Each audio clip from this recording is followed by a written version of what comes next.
The void stretched endlessly before the observation deck, a canvas of stars that had witnessed countless empires rise and fall. Captain Diana Frost stood with her hands clasped behind her back, watching the infinite darkness with eyes that had seen too much and understood too little.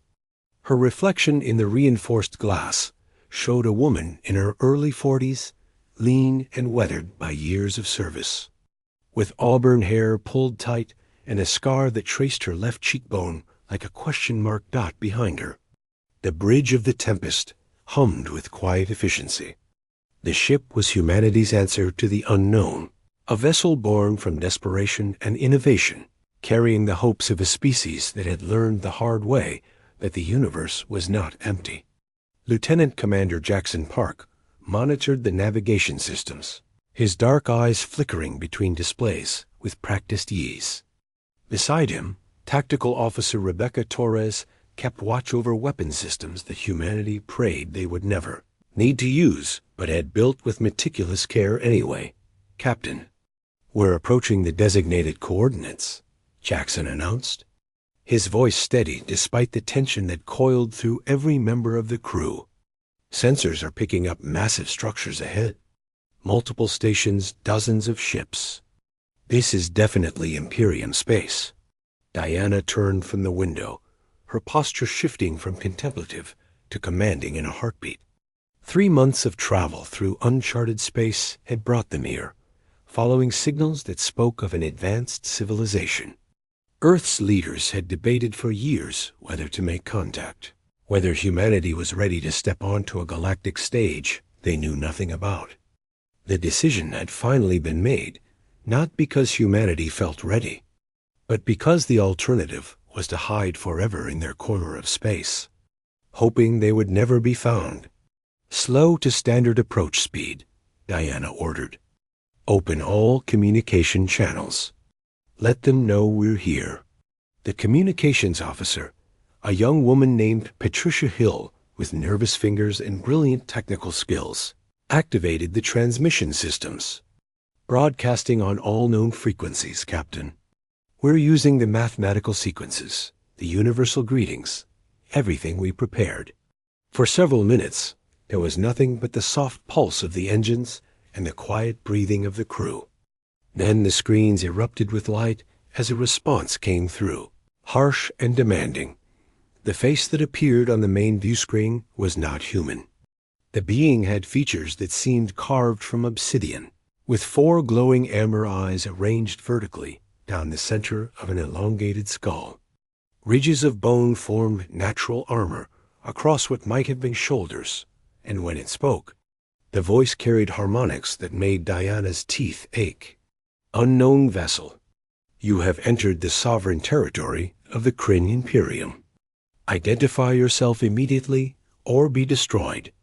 Diana stepped forward, forcing her expression into something diplomatic.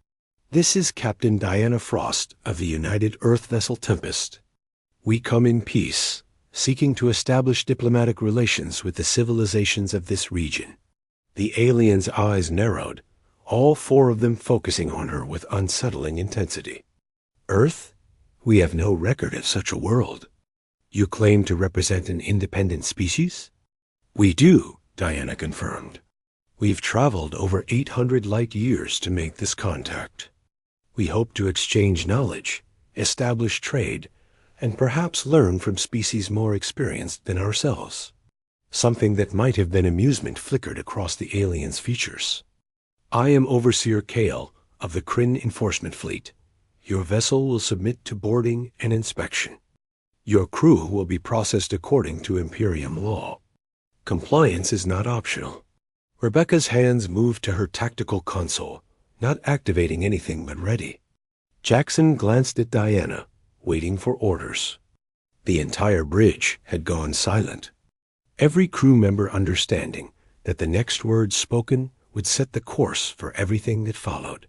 "We're willing to allow representatives aboard for peaceful discussion," Diana said carefully, "but we won't submit to any form of inspection or processing without understanding what that entails. Perhaps we could meet on neutral ground?" Kale's expression hardened.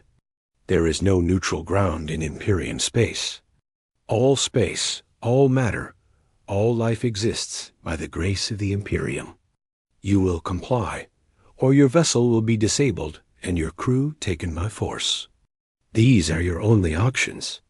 Diana felt something cold settle in her stomach. She had prepared for many scenarios during the journey here, had run simulations, and studied every scrap of information humanity had gathered about potential alien contact. But nothing had quite prepared her for this casual assumption of dominance, this absolute certainty that humanity existed to serve. And if we refuse both options? She asked quietly. Then you will be an example, Kale replied, and now there was no mistaking the threat. The Imperium has existed for 14,000 years. Countless species have attempted resistance. All have learned the futility of opposing order. You are primitives in a single outdated vessel. Accept your place gracefully, and your species may be granted favorable assignments in the labor classifications. Patricia turned to Diana, her face pale. Captain, I'm detecting weapon locks. Multiple ships are targeting us. Diana looked around the bridge at her crew. These were people she had trained with, served with, trusted with her life. They had volunteered for this mission knowing the risks, knowing they might never return to Earth. Now they stood at the edge of a decision that would echo across both their civilization and this galactic empire that treated sentient beings as resources to be processed. Overseer Kale, Diana said, and her voice carried a strength that came from somewhere deeper than rank or duty. Humanity has a saying, we don't negotiate with tyrants. We've dealt with empires before in our own history. We know how this story goes. Kale leaned forward, his expression showing genuine curiosity now. And how does it end, Captain Frost? With the tyrants learning that some things cannot be conquered, Diana replied. The Tempest will not be boarded. Our crew will not be processed. And if you fire on us, you'll discover that Earth didn't send us unprepared. For a moment, Kale simply stared. Then he made a sound that the translation systems interpreted as contemptuous laughter. Fire, he commanded. The view screen showed 3 Imperium destroyers releasing torrents of energy toward the Tempest. On Earth, the weapons would have been enough to level a city. In space, they crossed the distance in heartbeats. Perfectly coordinated strikes, designed to cripple without destroying. They never reached their target. Rebecca's hands danced across her console with movements practiced in countless drills. The Tempest's defensive grid activated, and the energy weapons simply stopped, absorbed by fields of force that humanity had developed through decades of theoretical physics, pushed to its absolute limits. The ship didn't even shudder. Return fire, Diana ordered, her voice calm. Disable their weapon systems. I want them to understand we're serious, not trying to kill them. What happened next would be debated in Imperium command centers for months to come. The Tempest's weapons were not energy-based like the standard galactic armaments. They were kinetic, using principles of mass and velocity that the Imperium had abandoned as primitive millennia ago. But primitive didn't mean ineffective. Tungsten projectiles, each one precisely calculated and guided, streaked across the void at speeds that made them nearly impossible to intercept. They struck the Imperium destroyers with surgical precision, punching through shields designed to stop energy weapons and shattering weapon mounts with catastrophic force. In 15 seconds. 3 warships that had terrorized dozens of species found themselves floating helpless, their offensive capabilities destroyed, their crews unharmed, but thoroughly shocked. Kale's face reappeared on the view screen. And now the contempt was gone, replaced by something that looked almost like respect, mixed with growing fury. What are you? He demanded. Diana met his gaze steadily. We're humans, and we're done being threatened. If the Imperium wants war, we'll give you war. If you want peace, We'll discuss terms as equals. Choose wisely, Overseer. The transmission cut out, leaving the Tempest floating in hostile space. Surrounded by a fleet that was rapidly reassessing everything it thought it knew about the balance of power in the galaxy. Jackson turned to Diana, his expression carefully neutral. Captain, sensors show the entire Imperium fleet is repositioning. They're calling in reinforcements. We're looking at 40 ships minimum within the hour. Diana nodded slowly, her mind racing through calculations and possibilities. Behind her, the stars watched in their eternal silence, waiting to see what would happen when an unstoppable force met an immovable object. Signal Earth, she said quietly. Tell them contact has been made. Tell them we may have just started a war. The silence that followed Diana's order stretched for exactly 12 seconds before the bridge exploded into controlled chaos. Patricia's fingers flew across her communications array, encoding the message that would take weeks to reach Earth through the quantum relay network. Jackson was already plotting jump coordinates, calculating escape routes that probably didn't exist. Rebecca kept her eyes locked on the tactical display, watching as red icons multiplied across the screen like a spreading infection. Captain, we have a problem, Rebecca announced, her voice tight. The reinforcements aren't just coming from one direction. They're boxing us in. 37 ships confirmed, more appearing every minute. They're using some kind of faster-than-light communication we haven't seen before. Diana moved to the tactical station, studying the holographic display that showed their situation in brutal clarity. The Imperium vessels were arranging themselves in a sphere around the Tempest, each one maintaining precise distance from the others. It was a formation designed for one purpose, to ensure their target couldn't escape. They've done this before, she murmured, recognizing the practiced efficiency of the maneuver. How many species do you think tried to run? All of them, probably, Jackson replied grimly. The ones who survived the first encounter, anyway. A new transmission cut through their conversation. This time, the face on the view screen wasn't Overseer Kale. The being who appeared was larger, with deeper ridges along its skull and eyes that glowed with a fiercer amber light. Decorations marked its armor, symbols that spoke of rank and authority, earned through methods Diana didn't want to imagine. I am Fleet Commander Torvin of the Kryn Imperium's 3rd Subjugation Force, the alien announced. And even through the translation, Diana could hear the weight of countless victories in that voice. Captain Frost, you have committed an act of war against the Imperium by firing upon our vessels. Your species' ignorance of our laws is not a defense. However, I am authorized to offer you one final opportunity for surrender. Diana clasped her hands behind her back, a habit she'd developed years ago to keep them from shaking during moments of intense stress. What are your terms, Commander Torvin? Unconditional surrender of your vessel and crew. You will be taken to the processing centers on Kryn Prime, where your species' capabilities will be evaluated. Depending on the assessment, humans will be assigned roles within the Imperium's labor force. Those who cooperate will be treated with the mercy befitting productive resources. Resources, Diana repeated, tasting the word like poison. You're talking about slavery. Torvin's expression didn't change. We're talking about order. The Imperium has brought peace to 14,000 worlds, Captain. Before we arrived, this galaxy was chaos, species warring endlessly, destroying themselves through short-sighted conflicts. We ended that. Every being has a place, a purpose, a role to fulfill in the greater structure. And who decides these roles? Diana asked, though she already knew the answer. Those who have proven themselves worthy of command, Torvin replied. The Kryn earned our position through strength, intelligence, and vision. We have maintained it for longer than your species has existed. This is the natural order of things. Diana glanced at her crew. Patricia had finished sending the message to Earth and was now monitoring Imperium communications, Her young face set with determination. Jackson was running calculations, looking for any advantage in the mathematical chaos of space and physics. Rebecca had armed every weapon system the Tempest possessed, ready to make their last stand count.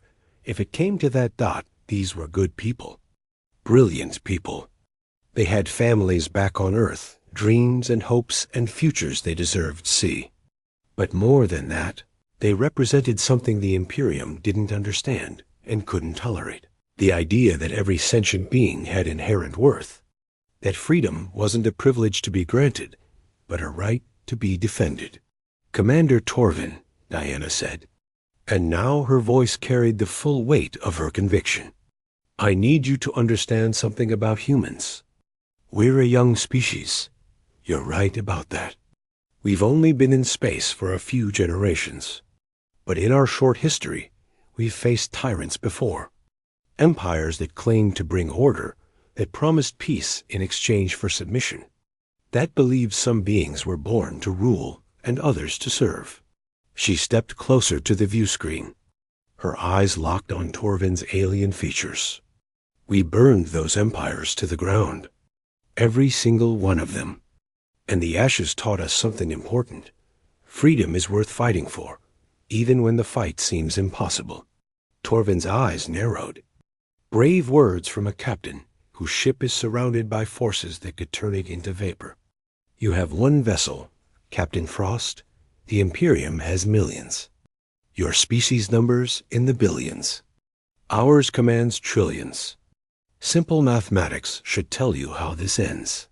"Mathematics," Jackson muttered from his station, loud enough to be heard. "They really don't know who they're dealing with, do they?" Diana allowed herself a small smile. "Commander Torvin, before you make your final decision, I need to share some information with you. Information about Earth, about humans, about why we built the Tempest the way we did." "I have no interest in the desperate pleading of primitives," Torvin replied dismissively. "Then let me put it in terms you'll understand," Diana said. "You see one ship. We see a test. You think we're alone. We know exactly how many vessels are within striking distance of your positions. You believe you have us trapped. We're wondering if your fleet is worth the ammunition." For the first time, uncertainty flickered across Torvin's features. "You're bluffing. Our sensors would have detected any other ships, would they?" Patricia spoke up from her station, her voice steadier than Diana had expected. "Commander, we've been monitoring your communications. Your technology is impressive by galactic standards. But you've been using the same basic principles for thousands of years, haven't you? The same sensor arrays, the same scanning frequencies, the same assumptions about how space warfare works." Rebecca added her own observation, her tactical mind seeing patterns the Imperium had missed.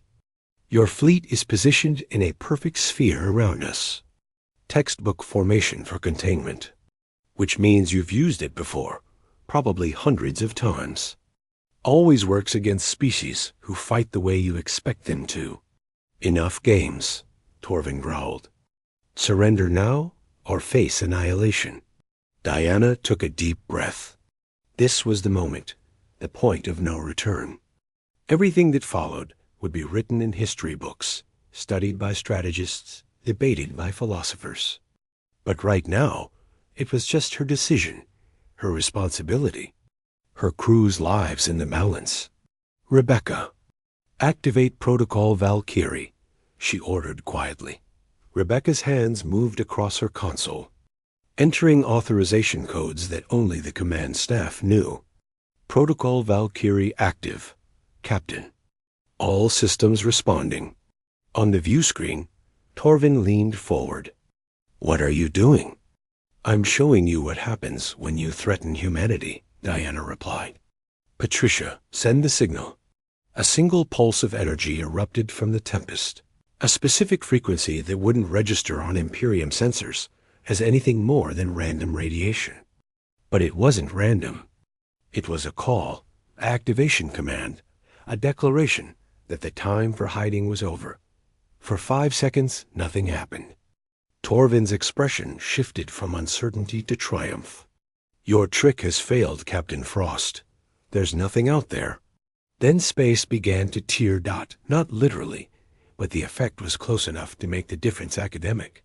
Reality seemed to fold in on itself at 47 different points around the Imperium fleet. And from each fold emerged something that made Torvin's amber eyes go wide with shock. Ships, not one. Not a handful, but a fleet that had been waiting in dimensional pockets. Hidden in folds of space that the Imperium's 1,000-year-old sensors couldn't detect. Each vessel was different, experimental designs testing different theories of warfare and survival. Some were small and fast, others massive and armored like mobile fortresses. All of them bristled with weapons that represented humanity's paranoid genius turned toward survival. "You see." "Commander," Diana explained, as the Imperium fleet found itself suddenly surrounded instead of surrounding. "Humans have this trait. When we encounter a potential threat, we prepare for it. When we learned there were other species out here, we didn't build one exploration ship. We built a first contact fleet and hid it where you'd never think to look." Jackson was grinning now, the expression of a man watching a plan come together perfectly. The Tempest wasn't bait, exactly. More like a doorbell. We wanted to see who answered, how they'd react, what kind of neighbors we had. "Turns out," Rebecca added, her tactical display now showing the complete picture of human forces, "our neighbors are bullies. We have experience with bullies." Torvin's face had gone rigid. "This changes nothing. The full might of the Imperium will crush your species. We have armadas that span star systems." "Maybe," Diana acknowledged. "But here's the thing about humanity, Commander. We don't stop. You can win a battle, maybe even 100 battles. But we'll keep coming, keep adapting, keep fighting until either we're free or we're extinct. And if we're going extinct, we'll make absolutely certain we take you with us." She paused, letting that sink in. "So here's my counteroffer. You leave this system. You go back to your Imperium and tell them that Earth is not interested in joining. Tell them that humans claim this region of space as our territory. And tell them that if they send another fleet, we won't just disable their weapons. We'll introduce them to the concept of total warfare, fought by a species that evolved by being the deadliest thing on a planet full of deadly things."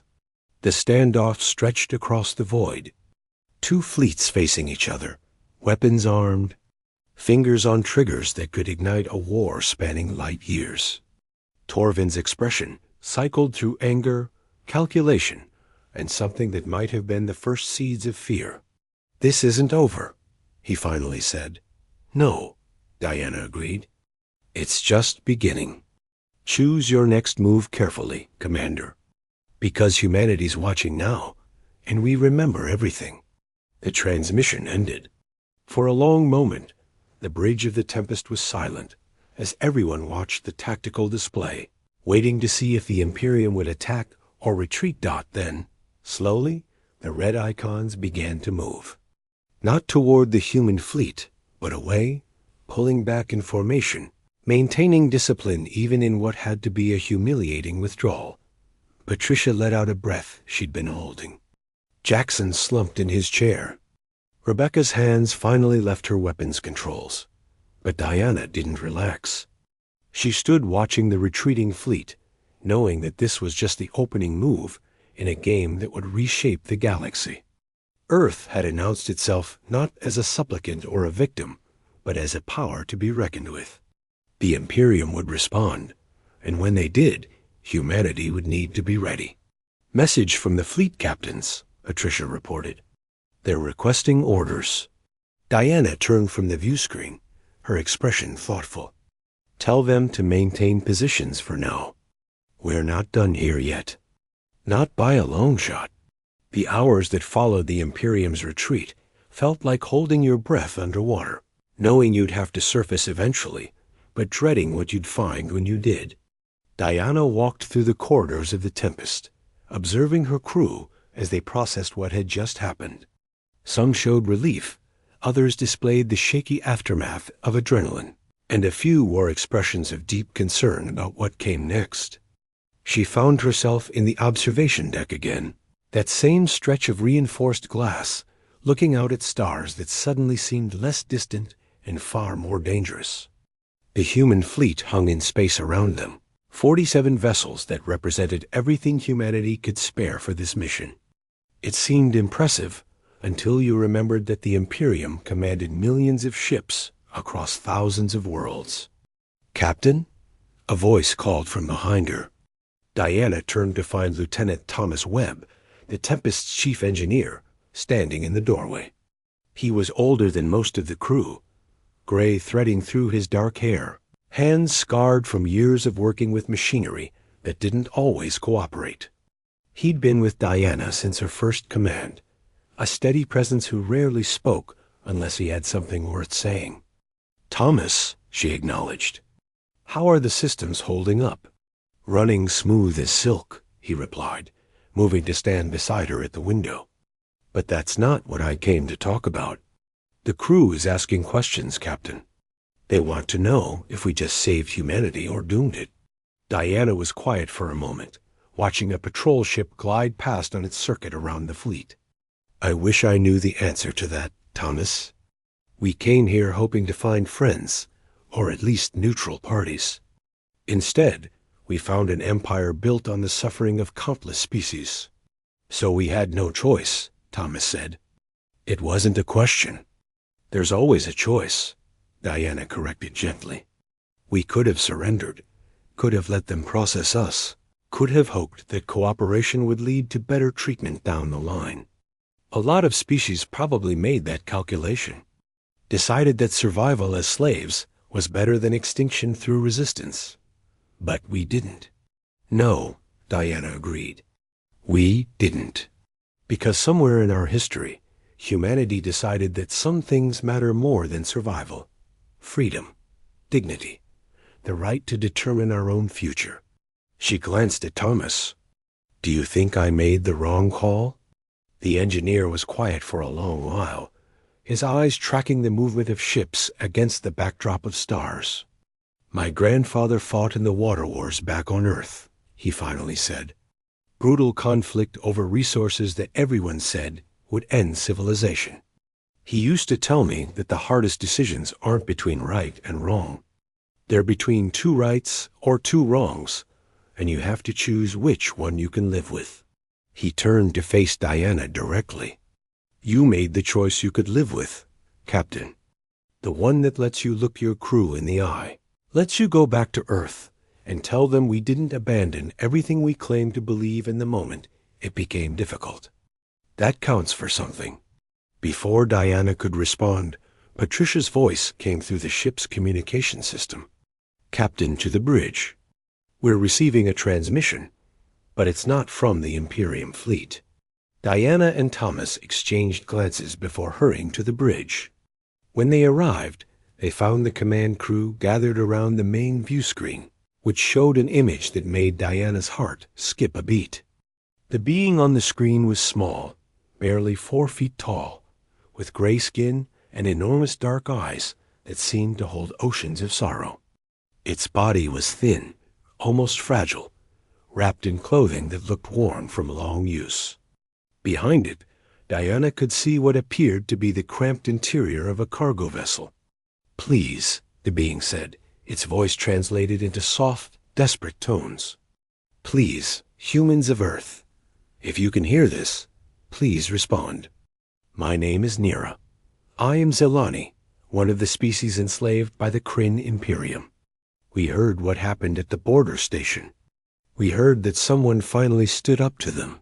Patricia looked at Diana with wide eyes. "Captain, this is being broadcast on an underground frequency. I'm detecting similar signals coming from at least a dozen other sources. They're risking everything just to contact us." On the screen, Nira continued, and now Diana could see that the being was trembling. "For 300 years, my people have served the Imperium. They took our world, killed those who resisted, and scattered the rest of us across their empire as laborers. We mine their resources, build their ships, tend their crops. And when we fail to meet quotas, when we grow too old or too sick to be useful, they dispose of us like broken tools. The Zalani's large eyes filled with moisture that might have been tears. We are not the only ones. There are 47 enslaved species in this sector alone. Hundreds more across the Imperium. All of us hoping, praying that someday someone would come who was strong enough to fight back. Someone who would prove that the Imperium could be resisted. Diana felt something twist in her chest. This was what she'd feared, what she'd known in her bones when she first heard Overseer Kale's casual dismissal of sentient beings as resources. The Imperium wasn't just a political entity to be negotiated with. It was a machine of oppression, grinding up entire civilizations. "Captain," Rebecca said quietly, "Tactical shows multiple small vessels breaking away from Imperium-controlled stations throughout this sector. They're civilian transports, cargo haulers, personal ships. Looks like they're making a run for it. They're escaping," Jackson breathed. "They heard what happened, and they're using the confusion to escape." On the screen, Nira leaned closer to the camera. "We know you are only one fleet. We know you cannot save us all, cannot fight the entire Imperium. But you gave us something we haven't had in generations. You gave us hope. You showed us that the Kryn are not invincible, that their threats are not absolute, that resistance is possible." The Zalani's voice strengthened, filled with an emotion that transcended species barriers. "Some of us are fleeing now, trying to reach the edges of Imperium space before they lock down the sectors. Others are staying, preparing to resist from within. But all of us, every enslaved being who heard your defiance, we want you to know something. You are not alone in this fight. When the Imperium comes for Earth, and they will come, remember that you have allies you've never met. Species who will sabotage their ships, delay their fleets, and resist their commands. We may be scattered and weak individually, but together we are millions, and we are done being slaves." Tears were streaming down Patricia's face now. Jackson had his jaw clenched, so tight Diana could see the muscles jumping.